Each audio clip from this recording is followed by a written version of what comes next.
যাতে না লাগে ভয়, তাই আগে থেকেই জানতে হয়। জেনে কাজ করা আর না জেনে কাজ করার মধ্যে কিছুটা পার্থক্য থেকেই যায়। সব বিষয়ে সবটা যে আগে থেকে জানা যাবে এমনটা নয়, তবে কোনো কাজ করার আগে সেই সম্পর্কে একটা ধারণা থাকলে ভালো হয়, বিশেষ করে সেটা যদি মামলা সংক্রান্ত হয়ে থাকে।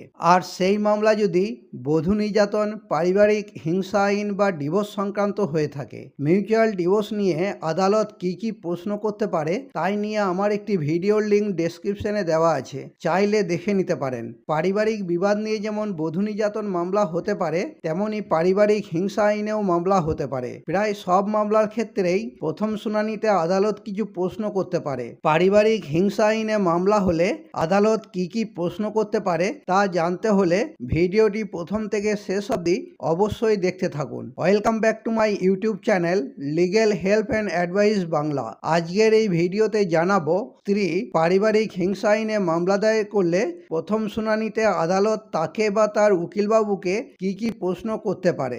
চ্যানেল মেম্বারশিপ, আজই এই চ্যানেলের সাথে সরাসরি যুক্ত হন।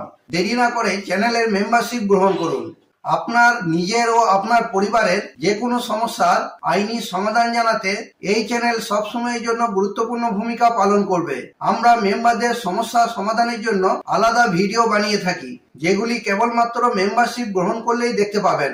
মেম্বারশিপ নিতে ভিডিওর নিচে থাকা জয়েন বাটনটি ক্লিক করুন। আজই চ্যানেলটিকে আপনার পরিবারের সদস্য বানিয়ে ফেলুন। আইনি সমস্যা সংক্রান্ত আমার আরো অনেক ভিডিও লিঙ্ক ডেসক্রিপশনে দেওয়া আছে।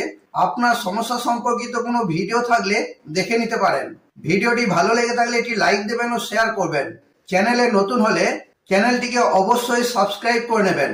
সবার আগে প্রয়োজনীয় আইনি তথ্য ও পরামর্শ পেতে পাশে থাকা বেল আইকনটি ক্লিক করে অল বাটনটি প্রেস করে দেবেন, কারণ এই চ্যানেল আপনাদের সমস্যা সমাধানের সহায়ক হিসেবে কাজ করে থাকে।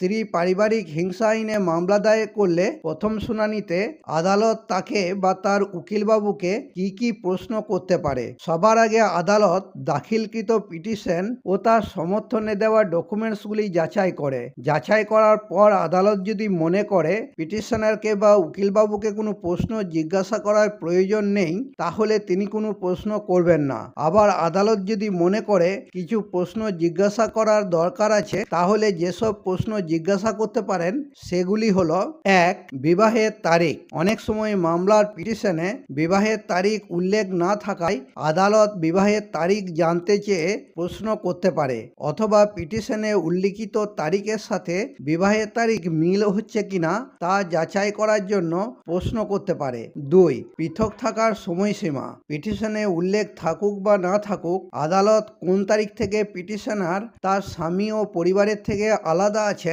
তা জানতে চেয়ে প্রশ্ন করতে পারে। এতে বিবাহের কতদিন পর থেকে স্ত্রী আলাদা আছেন সেই সম্পর্কে আদালত জানতে পারবেন। 3.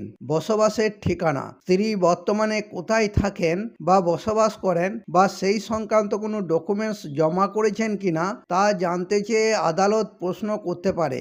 এতে আদালত জানতে পারে যে মামলাটি সেই আদালতের এখতিয়ারভুক্ত কিনা। স্ত্রী যে আদালতে মামলা করেছেন সেই আদালতের এখতিয়ারভুক্ত এলাকায় স্ত্রীকে বসবাস করে থাকতে হবে বা ভাড়াটিয়া হিসাবে থাকতে হবে ও ঠিকানা সংক্রান্ত প্রমাণপত্র যেমন আধার কার্ড বা ভোটার কার্ড এবং ভাড়াটিয়া হলে ভাড়াটিয়া এগ্রিমেন্ট পত্র আদালতে জমা করতে হবে। স্ত্রী যদি কর্মসূত্রে কোথাও থাকে তাহলে সেই সংক্রান্ত ডকুমেন্টস জমা দিলেও চলবে। 4. সন্তান সন্ততি। সন্তান সন্ততি সম্পর্কে জানতে চেয়ে আদালত প্রশ্ন করতে পারে: বাচ্চা আছে কিনা, কয়টি ছেলে মেয়ে আপনার, ছেলে মেয়েদের বয়স কত, কোন স্কুলে পড়ে, স্কুলের ফিজ কত, বাচ্চাদের কোনো জটিল রোগ আছে কিনা, থাকলে চিকিৎসা খরচা কত, এই সমস্ত বিষয় সংক্রান্ত ডকুমেন্টস আদালতে জমা করেছেন কিনা ইত্যাদি। 5. স্ত্রীর ইনকাম। স্ত্রীর ইনকাম সংক্রান্ত যাবতীয় তথ্য জানতে চেয়ে আদালত স্ত্রীকে প্রশ্ন করতে পারে: নিজের নামে সম্পত্তি আছে কিনা, সম্পত্তি থেকে কোনো আয় হয় কিনা, চাকরি বা অন্য কোনো পেশার সাথে যুক্ত আছেন কিনা, মান্থলি স্যালারি কত ইত্যাদি। 6 স্বামীর ইনকাম, স্ত্রীর কাছ থেকে তার স্বামীর ইনকাম সংক্রান্ত তথ্য চেয়ে আদালত স্ত্রীকে প্রশ্ন করতে পারে। স্বামী সরকারি চাকরি করে কিনা, করে থাকলে তার মান্থলি স্যালারি কত, স্বামীর সম্পত্তির পরিমাণ কত, সম্পত্তি থেকে কোনো আয় হয় কিনা, স্বামীর আয়ের অন্য কোনো বিকল্প রাস্তা আছে কিনা ইত্যাদি। 7 অভিযোগ, যাদের বিরুদ্ধে স্ত্রী অভিযোগ করেছেন তাদের সম্পর্কে জানতে চেয়ে আদালত স্ত্রীকে প্রশ্ন করতে পারে। তারা একসাথে থাকতো কিনা, কেউ আলাদা বা অন্য কোথাও থাকে কিনা, ননদের বিয়ে হয়েছে কিনা, বিয়ে হয়ে থাকলে কতদিন আগে হয়েছে, তারা একসাথে থাকে কিনা, অভিযোগগুলি কি কি ইত্যাদি। সাধারণত স্বামী, শ্বশুর, শাশুড়ি একসাথে থাকতে পারেন বলে ধরা যেতে পারে, কিন্তু অন্য কেউ যদি আলাদাভাবে বসবাস করে থাকে তার বিরুদ্ধে অভিযোগ তেমন জোরালো হয় না। 8 রিলিফ সংক্রান্ত বিষয়ে জানতে চেয়ে আদালত প্রশ্ন করতে পারে। যাদের বিরুদ্ধে অভিযোগ তাদের অভিযোগগুলি পিটিশনের কোথায় লেখা আছে এবং তাদের বিরুদ্ধে আপনি কি কি ব্যবস্থা চাইছেন ও সেগুলি পিটিশনের কোথায় উল্লেখ আছে ইত্যাদি। 9 প্রমাণপত্র, প্রমাণ সংক্রান্ত নথি চেয়ে আদালত প্রশ্ন করতে পারে। মারধর করেছে কিনা, করে থাকলে মেডিকেল সংক্রান্ত নথি জমা করেছেন কিনা, কোনো অডিও ভিডিও থাকলে তা জমা করেছেন কিনা ইত্যাদি। আজ এই পর্যন্তই। এই সংক্রান্ত কোনো সমস্যা থাকলে কমেন্টে জানাবেন।